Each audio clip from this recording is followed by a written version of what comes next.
Long, long ago, in a galaxy far, far away, I was once a teenager.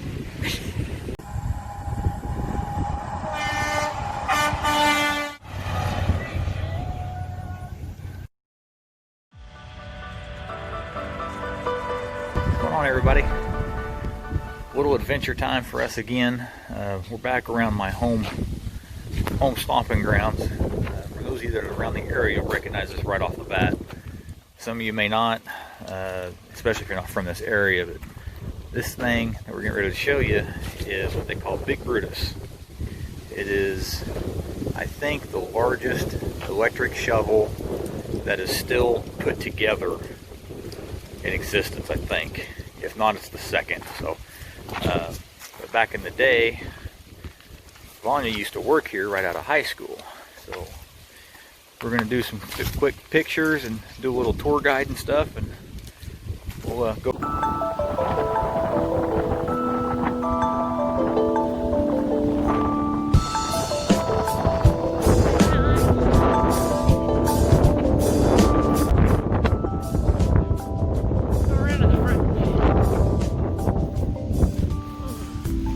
I've been coming out here since I was a kid. I remember having to step up onto the inside of the tracks. So either they brought in a lot of gravel over the years, or the place is sunk. It's probably sunk. How heavy is it? Do you remember? It's over 1 million pounds. I know that. Big old scoop. This was used for strip mining back in the 60s.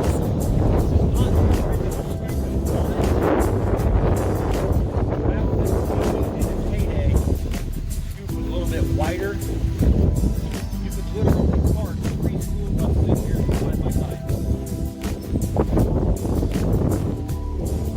But it's still pretty dang big.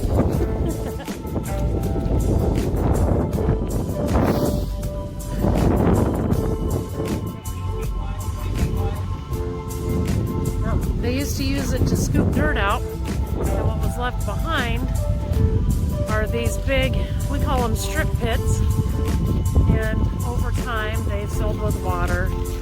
There's, gosh, how many are down here?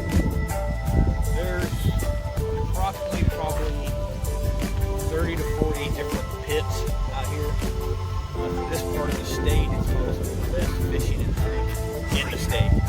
Back when I worked here, there was all kinds of wildlife, mostly snakes, and we would find them up like on the expanded metal platforms and stuff. And being the employees, we had to yank them out and kill them so they wouldn't bite the customers. The exciting life and times of a tour guide. Now around these parts, we have a lot of water moccasins. So yeah, they had to come in and make sure that there was no snakes.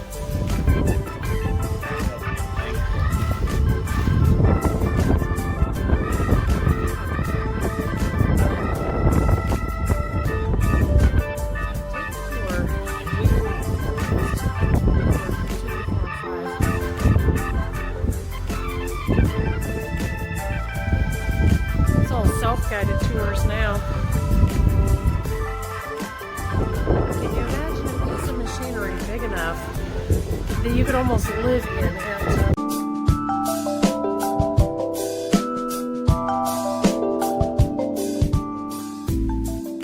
Now the whole top part of this pivoted independently from the bottom part. This right here is a valve that sits, if I remember right, the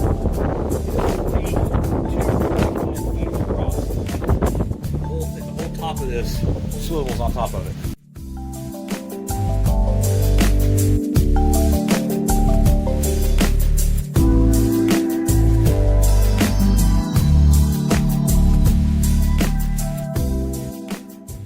Now, to give you guys a little bit more reference, remember how tall he is?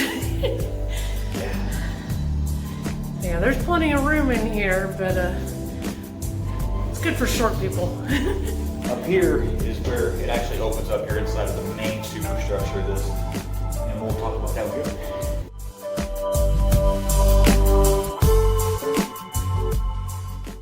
Up here you can see it's obviously a lot more open.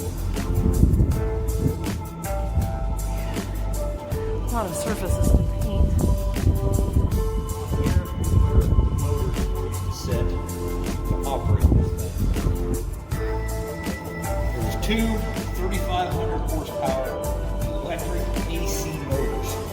3,500 horsepower? 3,500 horsepower each.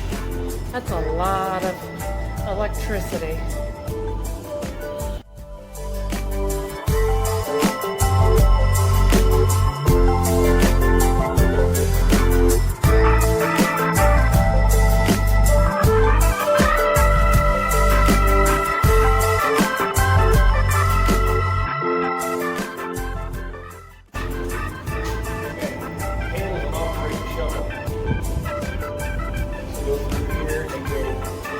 Up there, out the front, and down the shelf. Go right through that spot right there. Oh yeah, there's the schools. With all of the cables still here. 800 feet spool. Out here to out there. Those cables are, I'm not going to touch them because they can keep the grease so they don't rust all the way through. They're that big around. Probably 5 inches, maybe 6 inches. That's a lot of metal. I can't imagine what would happen if one of those things snapped. Now, back in the day, they used to let us go out over here. You could actually climb up all the way to the top of the boom, and you could see the entire county that we're in up there.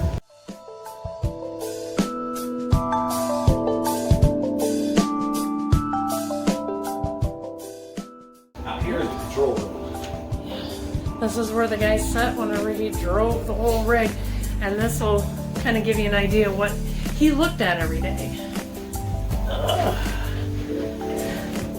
So yeah, there's the scoop. There's the target area. You can see the pit out there in front of us. And you pan around to the right, you can see we're not as high up. We're only, I think we're about 50 feet off the ground. And you can see quite a ways.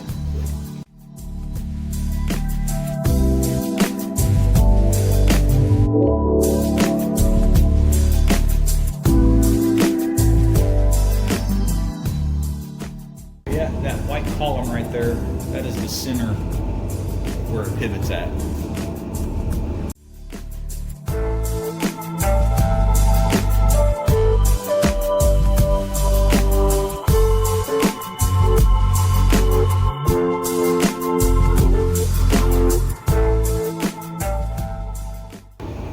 don't know if you guys can hear that humming noise or whatever it is, but that's the wind howling through here. Out here, there's almost always a wind. I don't remember. It used to be like really, really loud in here too. I know there were several guys that lost their hearing working out here.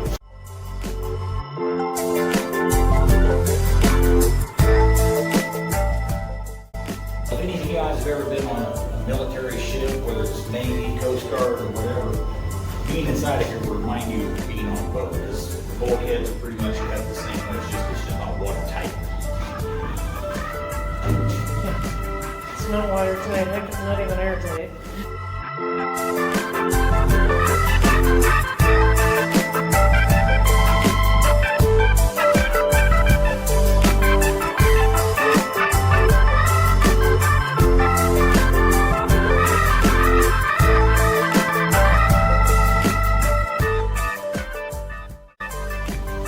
Get a better idea how big this cam roller system is. How big those rollers are. Had to be big in order to pivot the whole house.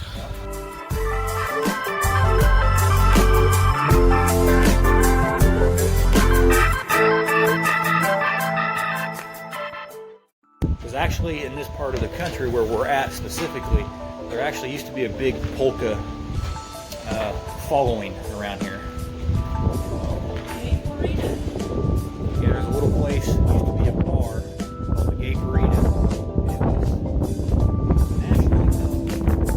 was nationally known for polka festivals and music and stuff. So, well, that's Big Brutus. If you guys ever come to Mineral, Kansas. West Mineral, Kansas, just like what it sounds like, West Mineral. It's a small, little bitty town. There's nothing in the town hardly except a few dozen people. But if you ever get a chance to come out here, it's definitely worth something to come look at. I think it's $8 for an adult to come through here. I think $6 something for a kid or something like that. But even growing up here, we used to come out here free. It's still worth paying a little bit of money to come see it, and the money goes to help keeping this thing preserved, painting it, and what little maintenance there is. You know, it all goes towards that. So, and I don't know if you can see it in the background up there or not, but they got a bunch of other stuff, old shovels and other memorabilia that was from the area, especially up in the main building that gives you more of the history of Big Brutus. So that's it, guys. That's our little adventure. So we're going to hang out here for a little bit and then Take some pictures. take probably some more pictures, which you guys will see shortly. So next time, see you, bye.